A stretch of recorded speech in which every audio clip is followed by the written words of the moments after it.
কি গো কাকা, কোথায় চললে? এই যে বাবা, যাচ্ছি, একটু বাজারে যাচ্ছি, বাজারটা করতে হবে তো। অনেকটা যেতে হবে তো কাকা, একটা গাড়ি করে দিই। না না, গাড়ি করতে হবে না, গাড়িতে টাকা লাগবে, বেশি টাকা নেই আমার কাছে, আমি হেঁটেই চলে যাব।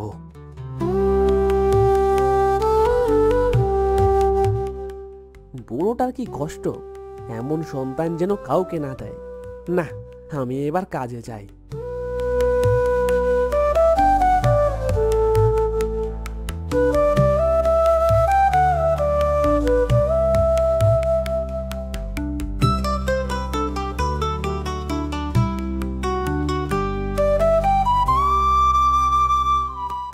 তাহলে তুই কি ঠিক করলি?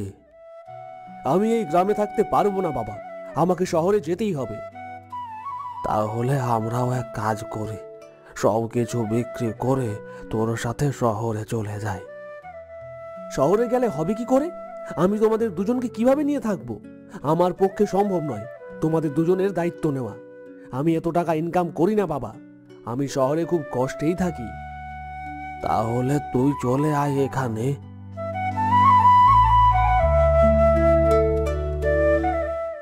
ও যদি যেতে চায়, ওকে যেতে দাও, এখানে বেঁধে রেখো না। আমার কিছু করার নেই মা। তা আমি জানি বাবা, যখন আমাদের না জানিয়ে বিয়ে করে নিতে পারলি, তাহলে এটাই বা জানাতে এলি কেন? তোমরা বারবার এখানে আসতে বলেছিলে, তাই এলাম। আর তাছাড়া আমার ভাগের জমিটা আমি বিক্রি করে দিয়ে যাব।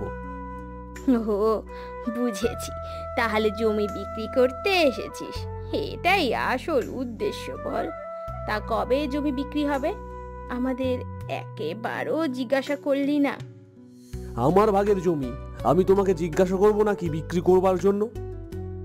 তা ঠিক, বড় চাকরি পেয়ে শহরে চলে গেছিস, এরপর থেকে তো যোগাযোগও রাখিসনি, বিয়ে করে নিয়েছিস জানাসনি, আর জানাবারও প্রয়োজন মনে করিসনি।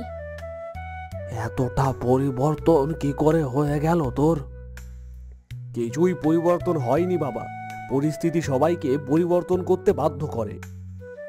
তুই যেখানে সব কিছু ঠিকই করে নিয়েছিস, আমাদের জিজ্ঞেস করছিস কেন? কিছুই জিজ্ঞাসা করছি না, জানাবারও প্রয়োজন নেই, জিজ্ঞেস করতে হবে না।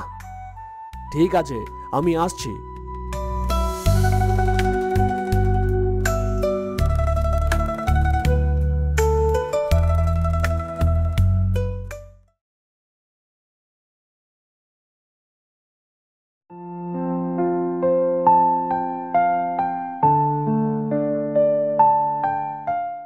কেঁদে কি হবে বলো তো?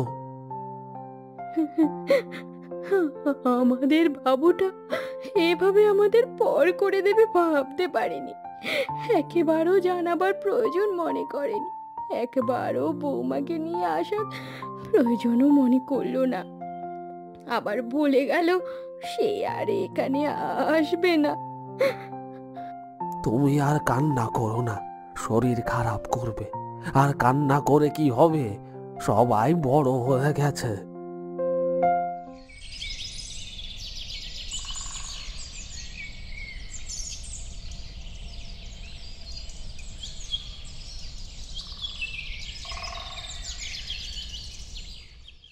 আরে কি রান্না করব, কিছুই তো নেই, তুমি একটু বাজারে যাবে?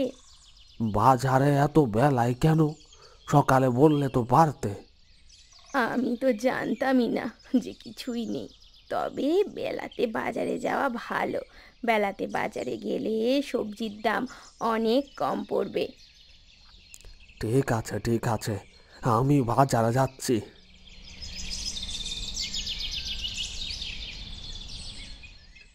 আর কদিন পর জমানো সব সম্পত্তি, সব টাকা শেষ হয়ে যাবে, আমাদের সংসার চলবে কি করে? কিছুই তো আর নেই। ভগবান, তুমি প্রাণ দিয়েছো, জীবন দিয়েছো, দেখো, এই বুড়ো বুড়িটা না খেতে পেয়ে, না কষ্ট পেয়ে যেন মারা না যায়।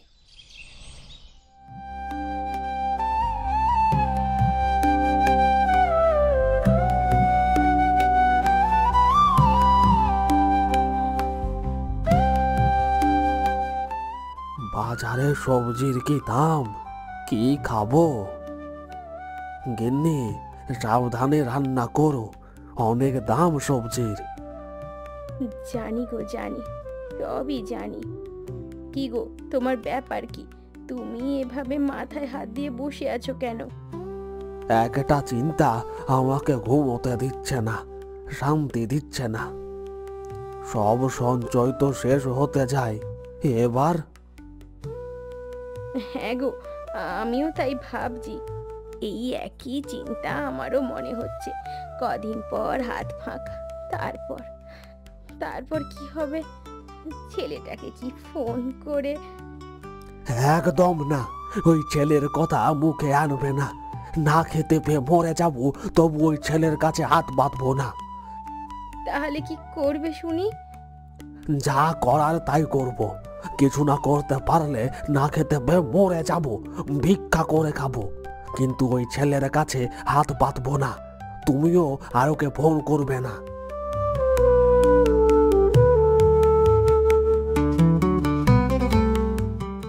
ও কাকা বাবু, ও কাকা বাবু, তোমাকে আমাদের খুব দরকার কাকা বাবু। কি দরকার রে রামু আমাকে? কাকা, আমাদের বেগুন বাগানে গাছগুলোতে একটু পোকা হয়ে গেছে, একটাও বেগুন ফলছে না। তুমি তো একসময় মস্ত বড় চাষি ছিলে, সবাই বিপদের সময় তোমার কাছে আসতো। আমার বাবার মুখে শুনেছি তোমাকে নাকি গাছের ডাক্তার বলা হতো। চলো না কাকু, আমার বেগুন গাছগুলোকে দেখে বলবে কি ওষুধ দেব, নয়তো ফলন্ত গাছগুলো সব নষ্ট হয়ে যাবে। হে আবার এমন কি? আর চল চল চল।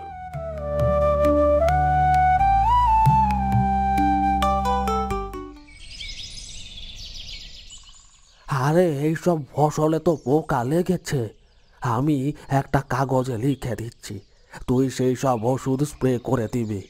ভয় নেই, সপ্তাহে একবার করে দে। 2 সপ্তাহ দেওয়ার পর পোকা সব চলে যাবে। আমি এখন আসি, বুঝলি?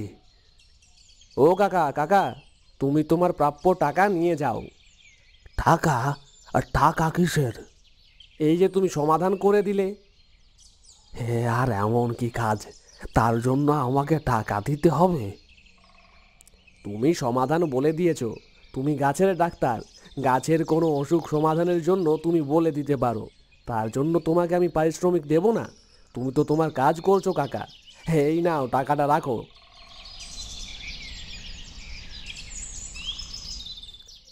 এই তো, এই তো আমি পেরেছি। আমি আবার ডাক্তারি শুরু করতে পারবো, গাছেদের ডাক্তারি।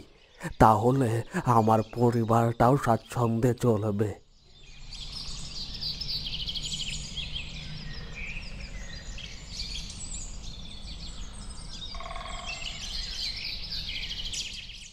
কি হয়েছে তোমার, এত হাসি খুশি মুখ কেন? তুমি শুনবে কি হয়েছে? পাশের বাড়ির ললিতা আমার বাড়িতে এসেছিল। ললিতা এসে বলে,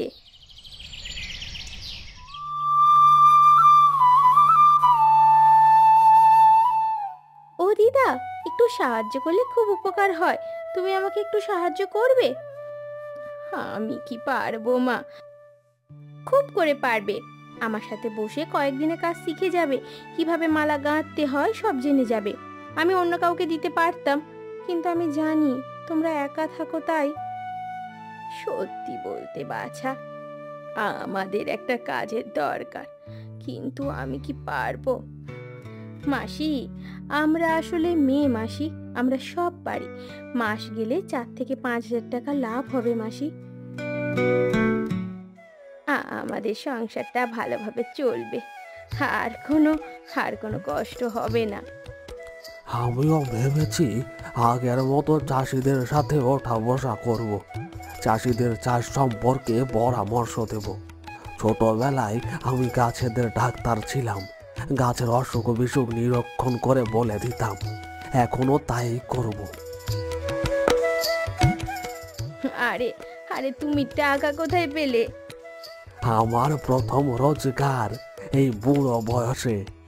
কখনো ভাবিনি বুড়ো বয়সে আমাকে রোজগার করতে হবে, কিন্তু কোনো দুঃখ নেই, সেই ক্ষমতা আমি রাখি। আমাদের অনেক ক্ষমতা, জানো, শুধু আমরা আমাদের ক্ষমতাটা চিনতে পারি না। আজ থেকে এই বুড়ো বুড়ি নতুন ভাবে জীবন শুরু করবে। হা হা হা হা হা হা। আমার এই কাকিদের জন্য খুব কষ্ট হতো। যাক, দুজনের মুখে তাহলে হাসি ফোটানো গেছে। তা যা বলেছো বাবা,